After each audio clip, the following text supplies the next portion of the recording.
Light, striking the crest of the crashing waves. You feel they could crush you or take you under.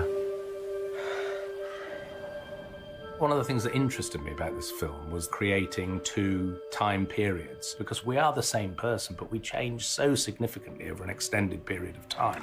You're doing really well. One more?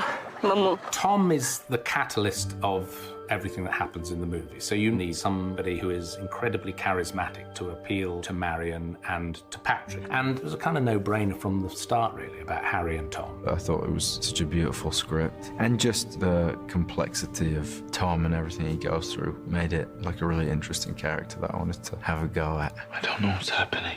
Finding an older version of Harry Styles is a challenge. I can't live alone.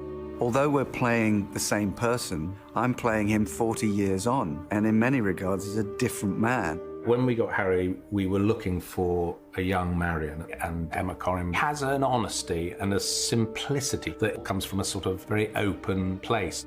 When I read the script, I was intrigued at how Marion could come across quite straightforward. She's a girl who falls in love, and her husband is not the person she thought he was. Do you love him? I love you. She has a lot of hard moments in the film, and I think Emma's just open to feeling it all. You've won. Patrick, nobody's won. When you meet Marion, Tom and Patrick in 1999, you meet them at a really interesting time because Marion doesn't know how, but she knows she has to agitate change because they have all been victims. Both Harry and Emma and Linus and Gina McKee all understood how to create those two lives. Let's have a toast to Marion. No, and to all of us.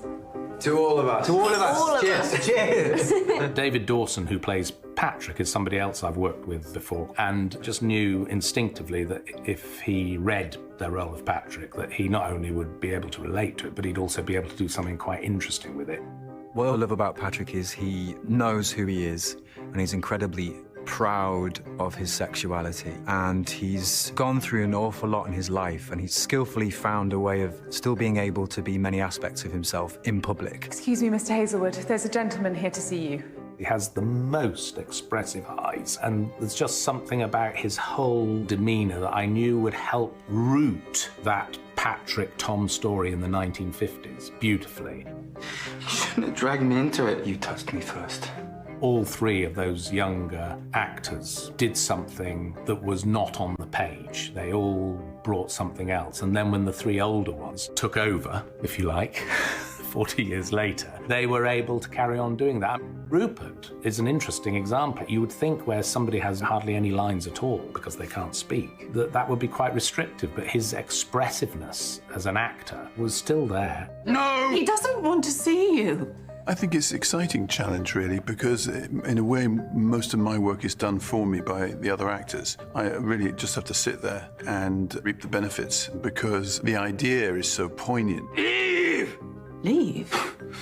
We have been unquestionably blessed with a cast who were committed to this story and wanted to bring so much more than any of us could ever imagine to it. So we're the beneficiaries of some truly great actors. Taste is simply just knowing how something makes you feel. So how does it make you feel?